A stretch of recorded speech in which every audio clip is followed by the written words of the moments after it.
ಜೈ ಶ್ರೀರಾಮ್.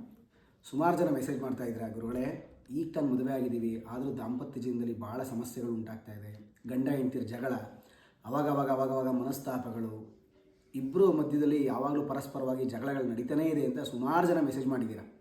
ಅಂಥವ್ರಿಗೆಲ್ಲ ಸಣ್ಣದಾಗಿ ಒಂದು ಪರಿಹಾರ ಕೊಡ್ಬೋದು ಅಂತಂದರೆ, ಆದಷ್ಟು ಸಣ್ಣದಾಗಿ ಒಂದು ಉಪಾಯ ಕೊಡ್ಬೋದು ಅಂತಂದರೆ, ಪ್ರತಿ ಶುಕ್ರವಾರದ ದಿನ ಮನೆ ಹತ್ರ ಇರೋಂಥ ಯಾವ್ದಾರ ಅಮ್ಮನವ್ರ ದೇವಸ್ಥಾನದಲ್ಲಿ ಹೋಗಿ ಒಂದು ಕುಂಕುಮದ ಅರ್ಚನೆಯನ್ನು ಮಾಡಿಸಿ ಅಲ್ಲಿ ಬರುವಂಥ ಹೆಣ್ಮಕ್ಳುಗಳಿಗೆಲ್ಲರಿಗೂ ಆ ಅರಿಶಿನ ಕುಂಕುಮನ ಕೊಡಿ. ಅದರಿಂದ ನಿಮ್ಮ ದಾಂಪತ್ಯ ಜೀವನದಲ್ಲಿ ಇರುವಂಥ ಸಮಸ್ಯೆಗಳು ಬಗೆಹರಿಯುತ್ತೆ. ಎರಡನೇದಾಗಿ ಇದನ್ನು ಪ್ರತಿ ಭಾನುವಾರದ ದಿನ ಮಾಡಬೇಕು ಅಥವಾ ಗುರುವಾರದ ದಿನ ಮಾಡಬೇಕು. ಇವೆರಡು ದಿನ ಮಾತ್ರ ಮಾಡಬೇಕು.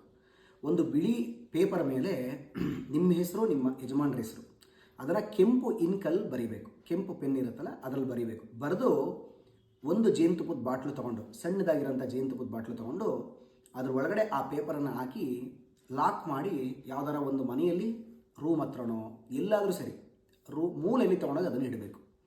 ಅದನ್ನು ಒಂದು 12 ದಿನ ಆದಮೇಲೆ ಅದನ್ನು ತೊಗೊಂಡೋಗಿ ಯಾವುದಾದ್ರು ಗಿಡದ ಹತ್ರ ಆ ಬಾಟ್ಲನ್ನ ಓಪನ್ ಮಾಡಿ ಆ ಜೇನುತುಪ್ಪನ ಆ ಗಿಡಕ್ಕೆ, ಪೇಪರು ಆ ಜೇನುತುಪ್ಪ ಎಲ್ಲನೂ ಗಿಡದ ಹತ್ರ ಹಾಕಿ ಬರಬೇಕು. ಇದನ್ನು ಒಂದು 12 ಸಲ ಮಾಡಬೇಕು. ಮಾಡಿದ್ರೆ ನಿಮ್ಮ ದಾಂಪತ್ಯ ಜೀವನದಲ್ಲಿ ಏನೇ ಸಣ್ಣ ಪುಟ್ಟ ಸಮಸ್ಯೆಗಳಿದ್ರೂ, ದಾಂಪತ್ಯ ಕಲಹಗಳಿದ್ರೂ ಶೀಘ್ರದಲ್ಲಿ ಅದು ಪರಿಹಾರ ಆಗುತ್ತೆ. ಇವೆರಡು ಮಾಡಿ ಶೀಘ್ರದಲ್ಲಿ ಒಳ್ಳೆಯದಾಗುತ್ತೆ. ಮುಂದೆ ಇನ್ಯಾವುದರ ಸಣ್ಣ ಪುಟ್ಟವಿದ್ದರೆ ನಾನು ನಿಮಗೆ ವಿಡಿಯೋ ಮಾಡಿ ಹಾಕ್ತೀನಮ್ಮ. ಒಳ್ಳೆಯದಾಗಿ.